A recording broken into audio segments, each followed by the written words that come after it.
प्यारे बच्चों, class 11th का आज इकोनॉमिक्स का एग्ज़ाम था।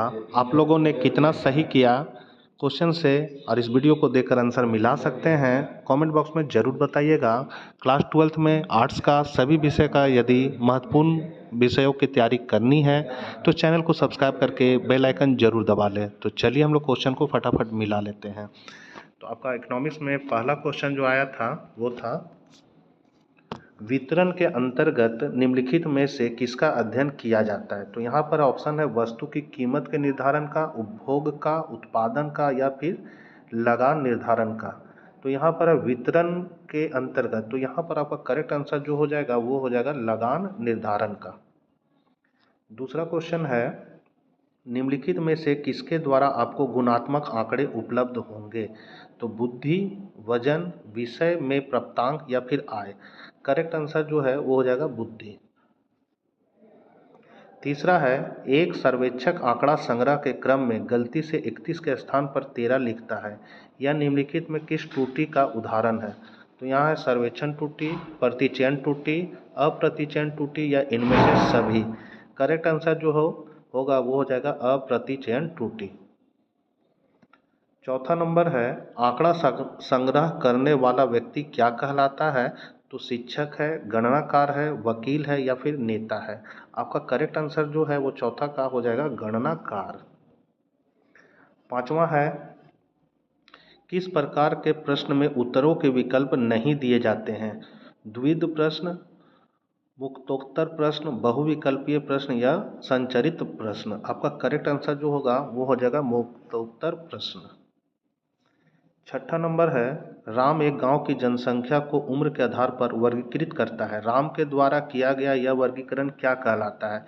कालिक, मात्रात्मक, स्थानिक या गुणात्मक। आपका करेक्ट आंसर जो हो जाएगा वो हो जाएगा मात्रात्मक। सातवां नंबर है, वर्ग 50 से 60 का वर्ग चिन्ह क्या होगा। वर्ग चिन्ह पूछ रहा है, तो यहाँ 50, 110 या फिर 60 या फिर 55। तो इसके बीच का नंबर हो जाएगा 55। आठवां है, निम्नलिखित में से खंडित चर का एक उदाहरण कौन सा है। व्यक्ति की उम्र, उत्पादन, कक्षा में नामांकित छात्रों की संख्या या फिर आय। आंसर हो जाएगा आपका कक्षा में नामांकित छात्रों की संख्या।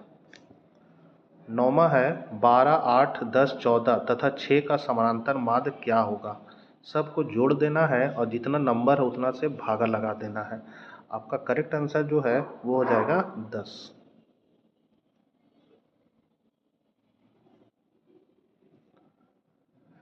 10वां नंबर है, निम्नलिखित में से किस औसत की गणना करने के लिए आंकड़ों को बढ़ते क्रम में रखना अनिवार्य होता है। समानांतर माध्य में, माध्यिका में, गुणोत्तर माध्य में कि बहुलक में। तो ये होता है माध्यिका में। 11 है, 8, 12, 11, 25, 24, 23, 20 तथा 22 की माध्यिका क्या होगी। तो सबसे पहले जो है इसको आपको बढ़ते क्रम में सजाना होगा, जो बीच का नंबर होगा वही आपका आंसर हो जाएगा। तो यहाँ पर आपका करेक्ट आंसर जो है वो होना चाहिए 21। 12 नंबर है, यदि किसी आंकड़ा के समांतर माध्य 25 तथा माध्यिका 20 है तो बहुलक का मान क्या होगा। 10, 28, 20, 22.5। तो यहाँ हो जाएगा z बराबर 2, 3 मीडियन माइनस 2 मीन। z बराबर 3 median minus 2 mean, 3 median minus 2 mean. Formula से जब आप बनाइएगा तो इसका करेक्ट आंसर जो है वो 10 आ जाएगा।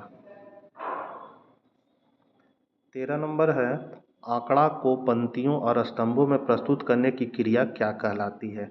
तो ये है आंकड़ों का संग्रह, बारंबारता वितरण, आंकड़ों का सारणीकरण या आंकड़ों का वर्गीकरण। करेक्ट आंसर हो जाएगा आंकड़ों का सारणीकरण। एक स्कूल के विभिन्न कक्षाओं के विद्यार्थियों की संख्या को दिखलाने के लिए सबसे उपयुक्त तरीका क्या होगा। वृत्त आरेख, दंड आरेख, बारंबारता आरेख या आयत चित्र। करेक्ट आंसर जो है वो दंड आरेख हो जाएगा। त्वरण की सहायता से किस औसत की गणना की जा सकती है। समांतर माध्य, माध्यिका, बहुलक या इनमें सभी। तो यहाँ हो जाएगा माध्यिका। यदि दो चरों के बीच सहसंबंध गुणांक का मान 0 है तो इस कथन से क्या निष्कर्ष निकाला जा सकता है? तो ये निकाला जा सकता है सहसंबंध का अभाव, धनात्मक सहसंबंध, रेखीय सहसंबंध का अभाव या ऋणात्मक सहसंबंध। करेक्ट आंसर जो है वो रेखीय सहसंबंध का अभाव हो जाएगा। 17 का हो जाएगा, यदि दो चरों के बीच एक चर के मान में वृद्धि होगी तो दूसरे चर के मान में कमी हो तो दोनों चर के बीच के संबंध को क्या कहा जाता है? तो धनात्मक है, ऋणात्मक है, शून्य है, इनमें से कोई नहीं। ये जो चर मान में वृद्धि से दूसरे कमी, तो यहाँ एक बढ़ रहा है दूसरा कम हो रहा है तो ऋणात्मक सहसंबंध हो जाएगा। 18 है, दो चरों के बीच के संबंध को क्या कहा जाता है? आंकड़ों का संग्रह, वर्गीकरण, प्रस्तुतिकरण या सहसंबंध। आपका हो जाएगा सहसंबंध। सूचकांक का मुख्य उद्देश्य क्या है? मौसम का अनुमान, आय की गणना करना, समय के साथ कीमत और मात्रा में परिवर्तन को मापना। यही करेक्ट आंसर हो जाएगा सी। यदि किसी वस्तु का कीमत सूचकांक बढ़ रहा है लेकिन उपभोग की मात्रा घट रही है तो इसका सबसे उचित कारण क्या हो सकता है? वस्तु की मांग में वृद्धि, वस्तु की गुणवत्ता में वृद्धि, वस्तु की कीमत में वृद्धि या वस्तु की कीमत में कमी। तो यहाँ पर आपका करेक्ट आंसर जो है वस्तु की कीमत में वृद्धि हो जाएगा। ब्रिटिश काल में भारत को किस रूप में विकसित किया गया? भारत को विकसित किया गया था कच्चे माल का आपूर्तिकर्ता के रूप में। स्वतंत्रता के समय भारत की साक्षरता दर कितनी थी? 10, 16, 50, 75। 16 बी हो जाएगा 16।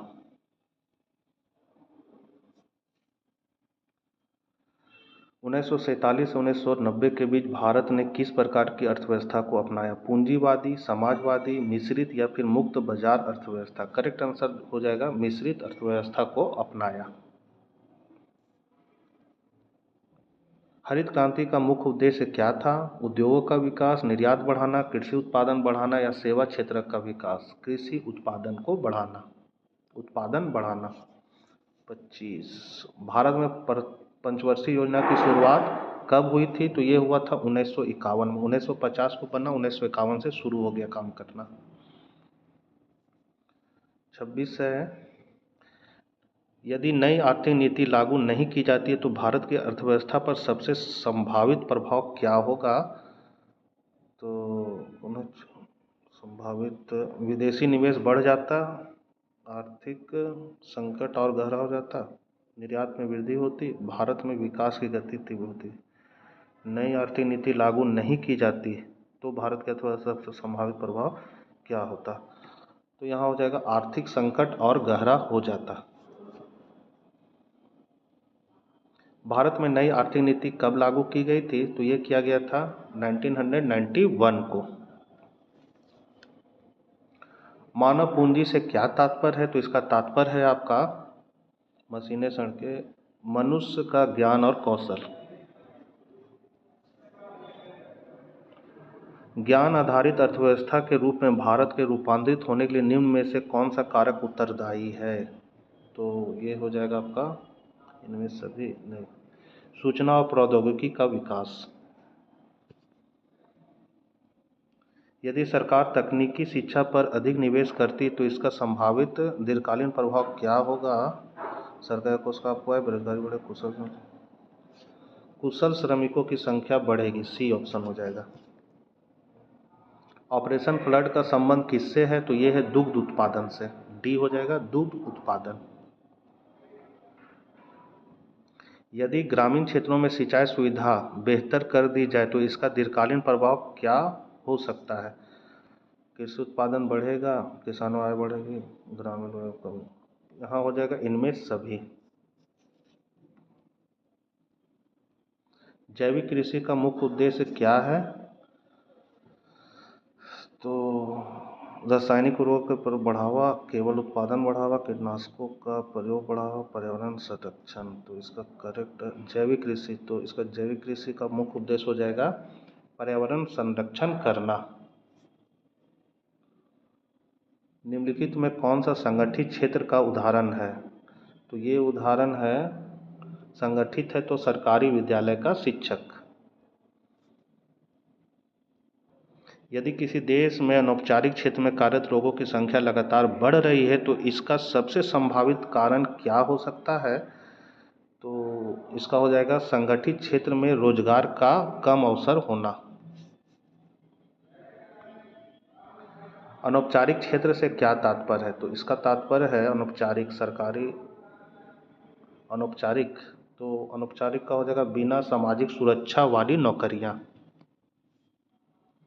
निम्नलिखित में किस एशियाई देश में प्रजनन दर सर्वाधिक है? सर्वाधिक है पाकिस्तान में। केंद्रीय प्रदूषण नियंत्रण बोर्ड की स्थापना कब हुई थी? 1974 में। पर्यावरण संरक्षण का सबसे प्रभावी उपाय है कचरा जलाना, पानी का अत्यधिक प्रयोग, प्लास्टिक, वृक्षारोपण। पर्यावरण संरक्षण सबसे वृक्षारोपण हो जाएगा। और लास्ट क्वेश्चन है आपका, चीन गणराज्य की स्थापना कब हुई थी? तो ये हुआ था 1949 में। बच्चों, आप लोगों ने कितना सही किया कमेंट बॉक्स में बताइएगा। और 12th क्लास में यदि अच्छे से तैयारी करना है तो चैनल को सब्सक्राइब करके बेल आइकन जरूर दबा लीजिएगा। मिलते हैं हम लोग नेक्स्ट वीडियो के साथ। जय हिंद, जय भारत।